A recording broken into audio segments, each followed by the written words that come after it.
85 kes baru yang telah dilaporkan. Ini menjadikan jumlah kes positif COVID-19 di Malaysia adalah sebanyak 5,072 kes. Oleh itu, jumlah kes aktif dengan oleh jangkitan COVID-19 adalah 2,342 kes. Bilangan kes yang discharge hari ini hampir 2 kali ganda kes baru COVID-19 yang dilaporkan. Sehingga kini seramai 56 kes positif COVID-19 dirawat di unit rawatan rapi, dan daripada jumlah tersebut 32 kes memerlukan bantuan pernafasan.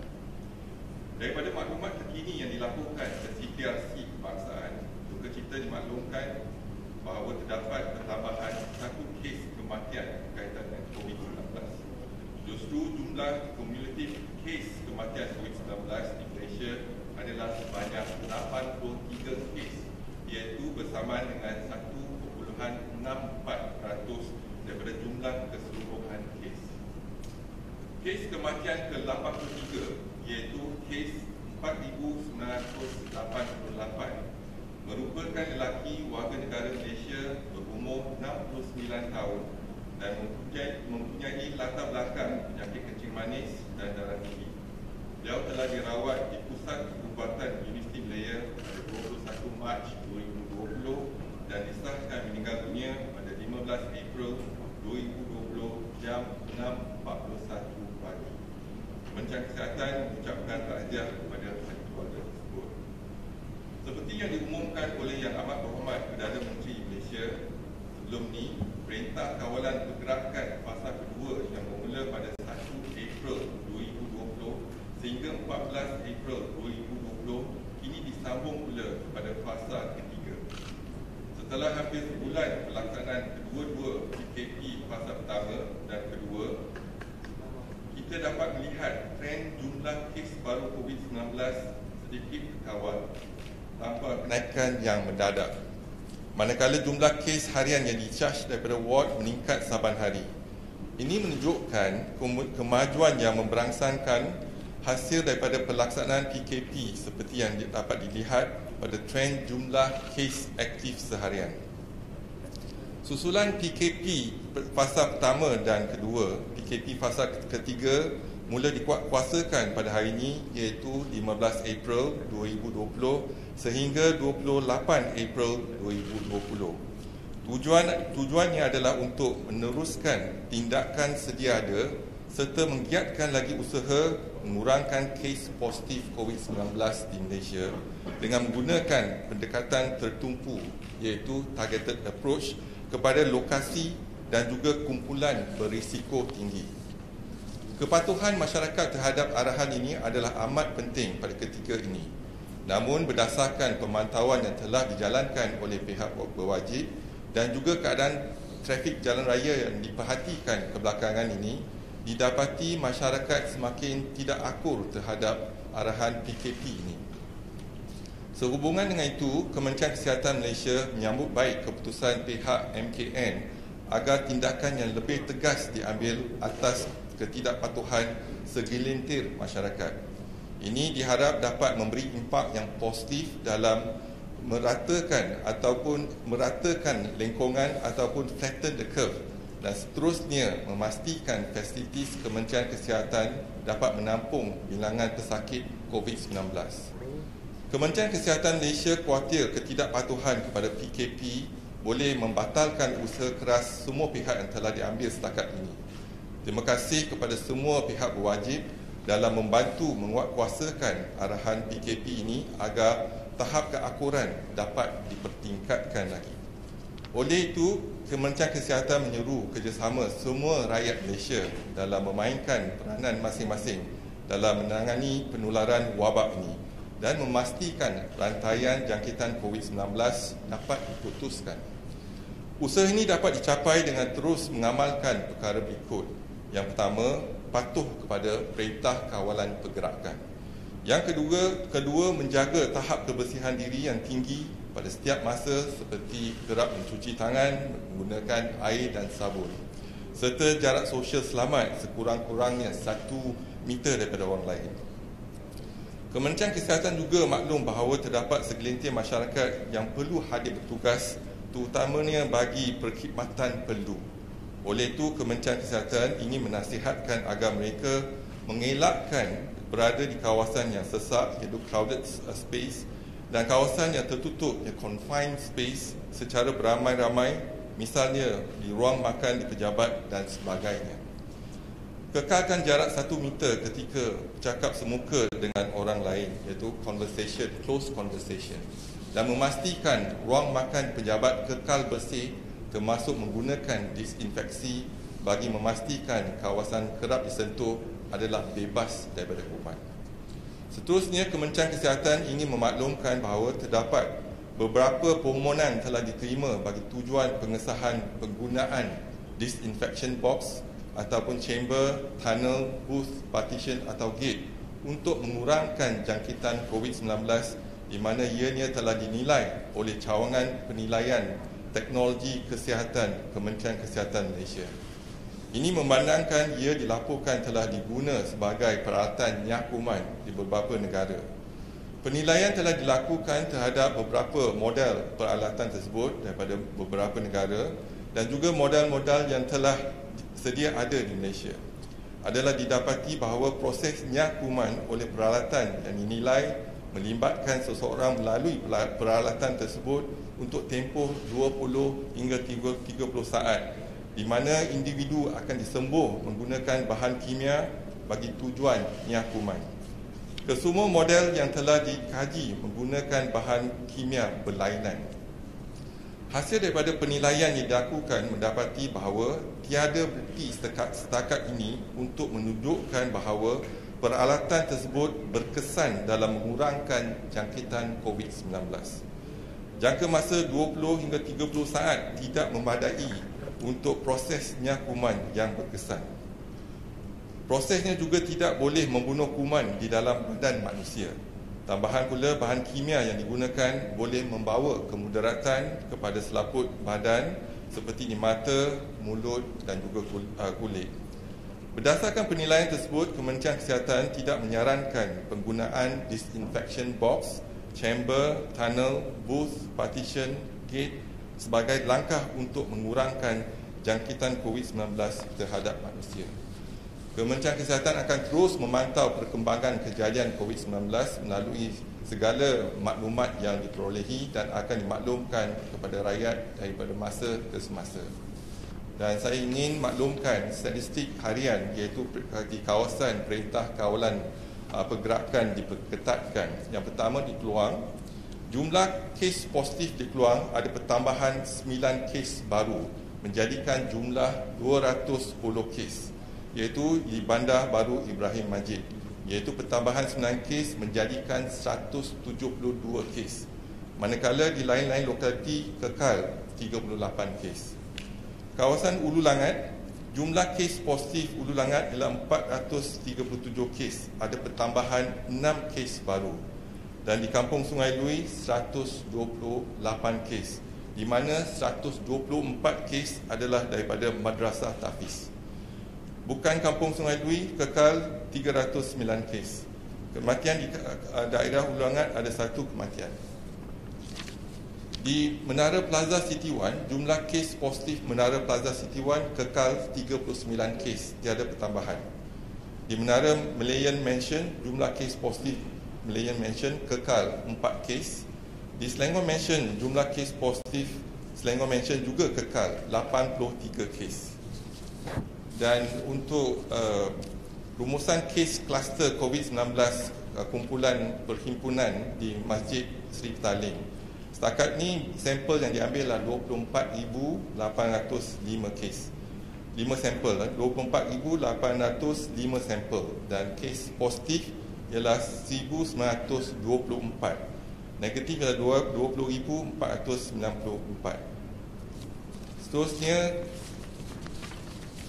untuk dimaklumkan ialah laporan kluster COVID, iaitu kluster masjid, kluster majlis perkahwinan di Bandar Baru Bangi tiada pertambahan, kluster PUI Itali tiada pertambahan, kluster gereja persidangan gereja tiada pertambahan, kluster Rembau juga tiada pertambahan, kluster PUI Bali ada pertambahan 4 kes iaitu di Kuantan. Dan kluster flat di Kampung Baru juga ada pertambahan 4 kes. Kluster Sedayan tak ada pertambahan tetapi melibatkan 40 orang positif dan 1 kematian. Dan kluster di Madrasah di Jerantut ada pertambahan 2 kes. Kluster Madrasah di Peranti tiada pertambahan. Kluster Madrasah di Sungai Lui tiada pertambahan. Dan Madrasah di Jasin tiada pertambahan. Sekian, terima kasih. Kalau ada apa-apa soalan, silakan.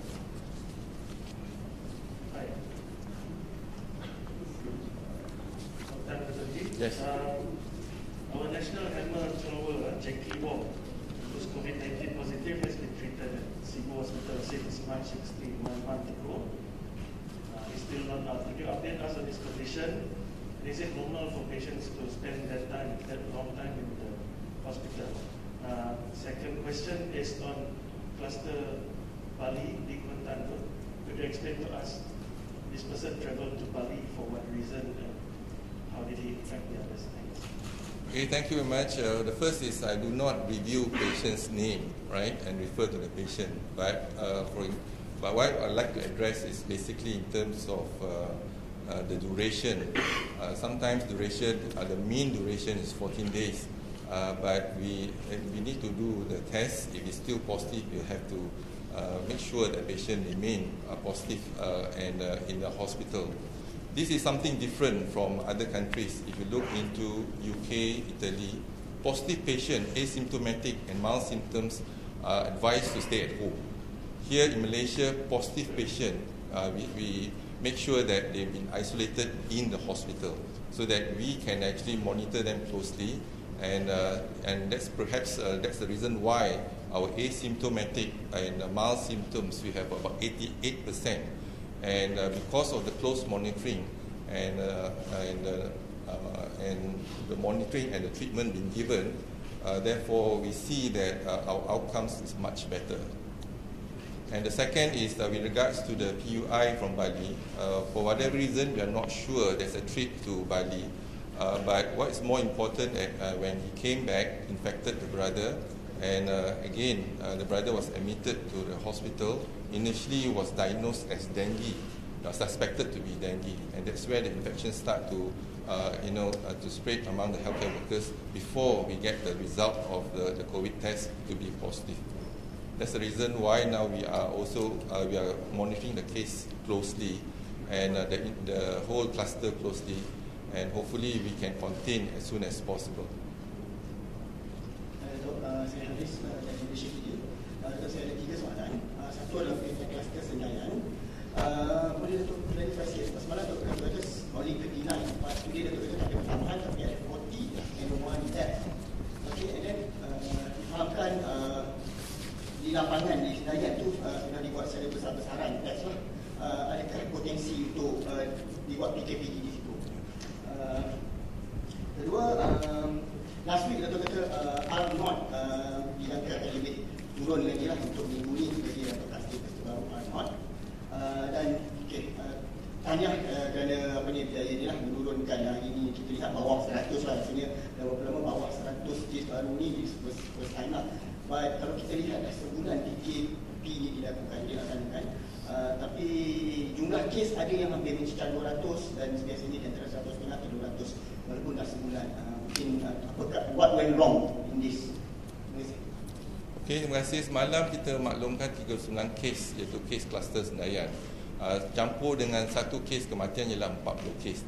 Jadi sebab kematian tu semalam saya tak mention about kematian tu. Jadi total ialah 40 kes. Hari ini tak ada pertambahan langsung. Jadi 39 campur 1 40 kes, di mana 13 pelajar tahfiz terlibat yang kluster Sedayan, dan juga satu keluarga yang terlibat iaitu keluarga yang meninggal, iaitu melibatkan 11 orang, dan juga ahli lembaga pengarah melibatkan 15 orang termasuk seorang doktor.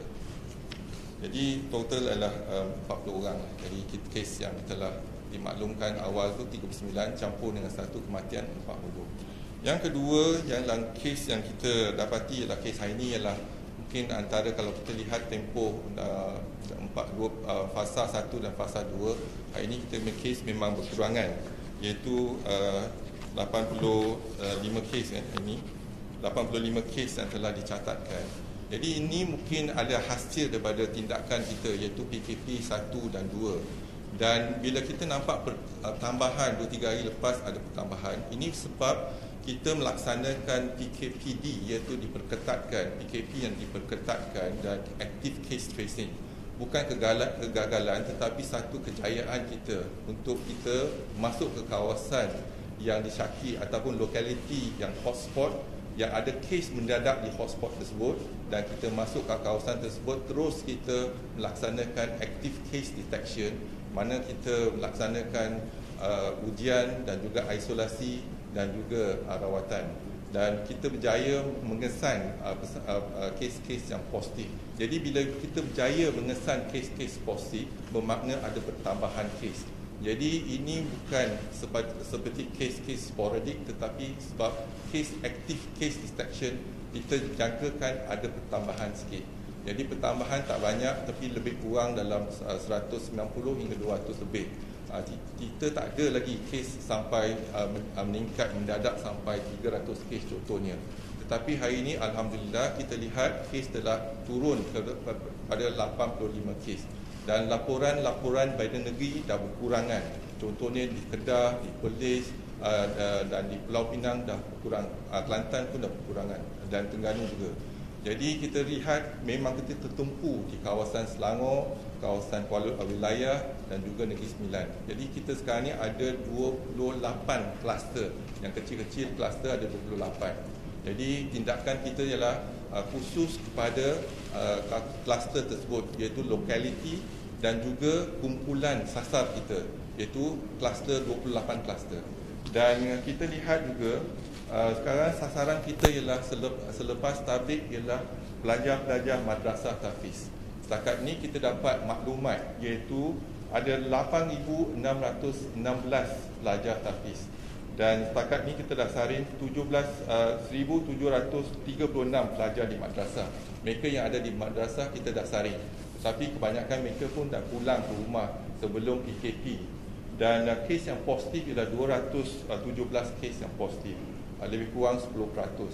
Dan saringan untuk jemaah tabligh lebih kurang 8%. Jadi kalau saringan close contact, kalau ada kontak yang positif, kalau kita saring keluarga dia punya kadar ialah 31%. Jadi sekarang ni ialah kita kena laksanakan kerjasama bersama dengan PDRM dan juga agensi-agensi yang lain untuk menyaring ataupun melaksanakan ujian kepada pelajar-pelajar tahfiz kita. Assalamualaikum Datuk, saya Farhan daripada PENUH. Saya ada dua soalan berkaitan dengan kluster gereja di Sarawak. Soalan yang pertama, adakah kaedah contact tracing yang digunakan untuk kluster Seri Petaling digunakan untuk kluster gereja? Dan setakat ini berapa jumlah individu yang telah KKM trace untuk kluster ini? Soalan kedua, susulan kluster gereja juga, adakah KKM akan nasihatkan kerajaan untuk adakan PKPD di daerah yang terlibat? Itu saja. Terima kasih. Okey, kluster Sarawak yang kita dapati ialah tindakan kita adalah sama, iaitu kita melaksanakan kalau kes yang positif, contohnya index case, kita akan cari index case tersebut, dan apabila dapat kita kesan index case, kita akan menjalankan close contact tracing, dan kita dapat kesan kes-kes tersebut yang setakat ni memang terkawal. Jadi kita tak melaksanakan PKPD. Tetapi kaedah dia juga sama untuk kita laksanakan di Semenanjung dan di Sarawak pun sama. Apa yang penting ialah kita dapat mengesan, sebab kita ada rekod dan siapa yang hadiri persidangan tersebut. Berbeza dengan jemaah tabligh tu yang kita tak ada rekod siapa yang hadir. Contohnya kalau kita solat di masjid, kita tak tahu siapa kiri kanan kita. Jadi kalau yang ni persidangan, kita ada nama, kita ada list nama siapa mereka, duduk di mana, kita boleh kesan mereka, dan kita menjalankan active case detection dan melaksanakan ujian. Dan setakat ni kita rasa yang kluster ni terkawal. Jadi kita pun masih menjalankan lagi tracing. Jadi setakat ni tak ada perkembangan baru.